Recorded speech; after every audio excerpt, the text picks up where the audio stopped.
Hi everyone, आज ये 24 जून 2026 के इंपॉर्टेंट करंट अफेयर को डिस्कस करते हैं। So let's get started without any further delay. प्रश्न संख्या 1 से स्टार्ट करते हैं। अंकटाट, जिसको UNCTAD बोलते हैं, इसकी रिपोर्ट के अनुसार वर्ष 2025 में जहाज रिसाइकलिंग में भारत कौन से स्थान पे है? तो भारत पहले स्थान पे है। शिप रिसाइकलिंग का मतलब होता है पुराने जहाज़ों को तोड़कर नया बनाना। इसके लिए वैश्विक स्तर पर हांगकांग कन्वेंशन हुआ था, जो सुरक्षित और पर्यावरण अनुकूल रिसाइकलिंग की बात करता है। भारत में गुजरात का अलंगन स्थान जो है शिप रिसाइकलिंग के लिए विश्व में प्रसिद्ध है, तो ये भी आपको ध्यान में रखना है। जब हम बात करते हैं UNCTAD की, जिसको United nation conference trade and development बोलते हैं, जिसका काम है विश्व के व्यापार में डेवलपिंग कंट्री के इंटरेस्ट को प्रमोट करना है। अंकटाड को इस्टेब्लिशमेंट किया जाता है यूनाइटेड नेशन जनरल असेंबली की मीटिंग में 1964 में। इसका हेडक्वार्टर जेनेवा स्विट्जरलैंड में, तो ये भी आपको ध्यान में रखना है। अंकटाड का जो काम है, जिसमें focus area trade, development, finance, technology, investment and sustainable development पे इसका फोकस एरिया रहता है। यहाँ पे आप फिर से देख सकते हैं, अंकटाड को United nation conference trade and development बोलते हैं।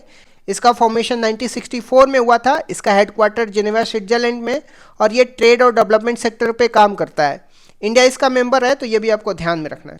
नेक्स्ट क्वेश्चन में आते हैं, अंतर्राष्ट्रीय ओलंपिक दिवस कब मनाया गया? 23 जून को अंतर्राष्ट्रीय ओलंपिक दिवस मनाया जाता है। 23 जून 1894 को अंतर्राष्ट्रीय ओलंपिक समिति की स्थापना हुई थी, और इंटरनेशनल ओलंपिक काउंसिल का मुख्यालय भी आपको ध्यान में रखना है ल्यूशाने, स्विट्जरलैंड में। वर्तमान में इसकी पहली महिला हेड को भी आपको ध्यान में रखना है, क्रिस्टी कवेंट्री है, जिम्बाब्वे की। वर्ष 2026 की थीम की बात करते हैं, तो इसका थीम है यू कैन डू दिस। और 2028 का जो ओलंपिक होगा वो लॉस एंजल्स USA में होगा, जिसमें T20 क्रिकेट को भी शामिल किया गया है, तो ये भी आपको ध्यान में रखना है। नेक्स्ट क्वेश्चन में आते हैं, हाल ही में किस राज्य की खुरासानी इमली को GI टैग मिला है? तो मध्य प्रदेश की खुरासानी इमली को GI टैग मिला है।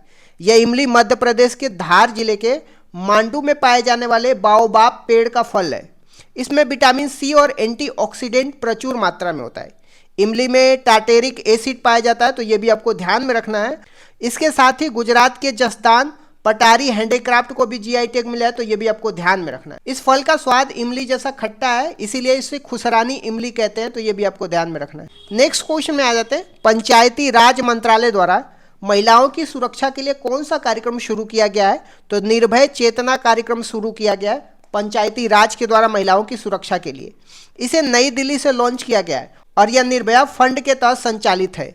इसका उद्देश्य पंचायतों में CCTV लगाना और जेंडर रिस्पॉन्सिव गवर्नेंस करना है।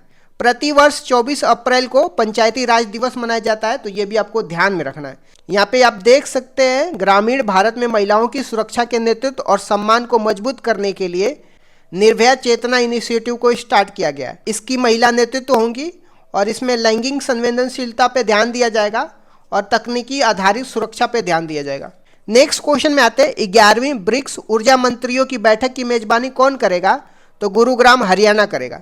भारत 2026 में 18वें ब्रिक्स सम्मेलन का मेजबान देश है, तो ये भी आपको ध्यान में रखना है। ब्रिक्स 2026 की थीम की बात करते हैं, तो नवाचार, लचीलापन, सहयोग और स्थिरता है। ब्रिक्स का 11वां देश इंडोनेशिया बना है, ये भी आपको ध्यान में रखना है। ब्रिक्स के भारतीय शेरपा सुधारक दलेला है, तो ये भी आपको याद करके रखना है। ब्रिक्स 2026 के 4 पिलर को भी आपको ध्यान में रखना है, जिसमें रिजिलियंस हो गया, इनोवेशन हो गया, सस्टेनेबिलिटी हो गया, कोऑपरेशन हो गया। तो रिजिलियंस क्लाइमेट एक्शन में, ग्रीन फाइनेंस में, सप्लाई चेन में, इनोवेशन AI में, फिनटेक में, डिजिटल पब्लिक इंफ्रास्ट्रक्चर में, कोऑपरेशन किसमें? ट्रेड, फाइनेंस, पॉलिसी कोऑर्डिनेशन में, सस्टेनेबिलिटी किसमें? Energy transition, health, inclusive growth में। ब्रिक्स की मेंबर की बात करते हैं, तो Brazil, Russia, India, China, south Africa और 6 और देश मिलकर के इसमें Saudi Arabia, UAE, Egypt, Ethiopia, Iran and Indonesia मिला के टोटल 11 देश हो गए। इस्टेब्लिशमेंट की बात करते हैं ब्रिक्स के, 2006 में 4 देशों के फॉरेन मिनिस्टर ने मिलकर के बात की थी, और इसकी पहली मीटिंग ब्रिक्स का 2009 में हुआ था। साउथ अफ्रीका 2011 में जुट गया था, और 5 नए मेंबर 2024 में जुटे थे। 2025 में इंडोनेशिया जुड़ करके 11 मेंबर हो गया। अभी प्रेजेंट में ब्रिक्स में 11 मेंबर है, तो ये भी आपको ध्यान में रखना है। नेक्स्ट क्वेश्चन में आते हैं, 200 T20 अंतर्राष्ट्रीय मैच खेलने वाली इतिहास की पहली क्रिकेटर कौन बनी है? तो हरमनप्रीत कौर बन गई है। यह उपलब्धि हासिल करने वाली वो दुनिया की पहली खिलाड़ी है, महिला और पुरुष दोनों में। उन्होंने अपना 200वां मैच दक्षिण अफ्रीका के खिलाफ खेला है। भारतीय महिला टीम के कोच की बात करते हैं, भारतीय महिला टीम भारतीय महिला टीम की कोच की बात करते हैं तो अमूल मजुमदार है, तो ये भी आपको ध्यान में रखना है। नेक्स्ट क्वेश्चन में आते हैं, सॉलिसिटर जनरल के पद पर पुनः किसे नियुक्त किया गया है? तुषार मेहता को फिर से सॉलिसिटर जनरल बना दिया गया है। इन्हें अगले 3 साल के कार्यक्रम के लिए फिर से नियुक्त किया गया है। सॉलिसिटर जनरल भारत का दूसरा सबसे बड़ा वकील होता है और इसका उल्लेख संविधान में नहीं है, तो ये भी आपको ध्यान में रखना है। भारत का सबसे बड़ा वकील जो होता है, जिसे अटॉर्नी जनरल बोलते हैं या महान्यायवादी बोलते हैं, और इसका उल्लेख अनुच्छेद 76 में दिया हुआ है।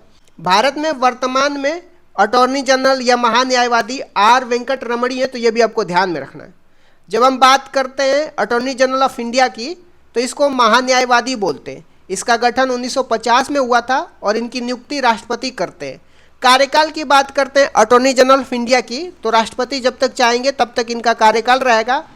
और संविधान में इनके नियुक्ति के प्रावधान की बात करते हैं तो संविधान के पार्ट 5 में आर्टिकल 76 क्लॉज 1 में अटॉर्नी जनरल की अपॉइंटमेंट की बात किया जाता है। इससे संबंधित आर्टिकल की बात करते हैं, अटॉर्नी जनरल से संबंधित आर्टिकल 76 और आर्टिकल 88 है, तो ये भी आपको ध्यान में रखना है। अटॉर्नी जनरल जो है भारत सरकार का मुख्य कानूनी सलाहकार होता है और यह सुप्रीम कोर्ट में सरकार का प्रमुख वकील होता है, तो ये भी आपको ध्यान में रखना है। जो पहला अटॉर्नी जनरल थे जिनका नाम MC सीतलवाड़ था और इनका टाइम पीरियड 28 जनवरी 1950 से लेकर के 1 मार्च 1963 तक लगभग 13 वर्ष 2 माह 4 दिन तक था। मतलब अब तक का सबसे लंबा कार्यकाल जो है MC सीतलवाड़ का था। वर्तमान में जो अटॉर्नी जनरल है इनका नाम R वेंकट रमणी है और ये अक्टूबर 2022 से भारत के अटॉर्नी जनरल ऑफ इंडिया है, तो ये भी आपको ध्यान में रखना है। नेक्स्ट क्वेश्चन में आते हैं, भारत ने स्वदेशी गरुड़ास्त्र मोटार सिस्टम का सफल परीक्षण कहाँ पे किया है? तो महू मध्य प्रदेश में किया है। यह 120 mm vehicle mounted motor system है जिसे नीवे लिमिटेड ने विकसित किया है। इसकी मुख्य विशेषता शूट एंड स्कूट तकनीकी है, जिससे यह हमला करके तुरंत स्थान बदल सकता है। यहाँ पे आप देख सकते हैं इंडिया ने सक्सेसफुली टेस्ट कर दिया है गरुड़ास्त्र 120 mm motor system. Next question में आते हैं, वार्षिक खीर भवानी मेला कहाँ मनाया गया है? तो यह जम्मू कश्मीर के कश्मीरी पंडितों का वन ऑफ द इम्पोर्टेंट त्यौहार है जो ज्येष्ठ अष्टमी को मनाया जाता है और इसमें माता रगन्या देवी को खीर चढ़ाई जाती है, तो ये भी आपको ध्यान में रखना है। नेक्स्ट क्वेश्चन में आते हैं, कला और संस्कृति के लिए दुनिया के 20 सबसे अच्छे शहरों में किस भारतीय शहर को स्थान मिला है? तो जयपुर को 118वां स्थान मिला है दुनिया के 20 सबसे अच्छे शहरों में। इस सूची में लंदन प्रथम स्थान पे है। जब हम बात कर रहे हैं जयपुर को, तो इसको 2019 में यूनेस्को की धरोहर सूची में शामिल किया गया था। जयपुर की ब्लू पोट्री, मीनाकारी, हवा महल कला व संस्कृति के लिए बहुत प्रसिद्ध है, तो ये भी आपको ध्यान में रखना है। यहाँ पे आप देख सकते हैं टाइम आउट की वर्ल्ड टॉप 20 कला संस्कृति शहरों में इंडिया के जयपुर को 18वीं रैंक मिली है। तो इस तरीके से मैंने कुछ इंपॉर्टेंट करंट अफेयर को डिस्कस कर दिया। Thank you so much guys, keep loving, keep supporting, bye bye, see you.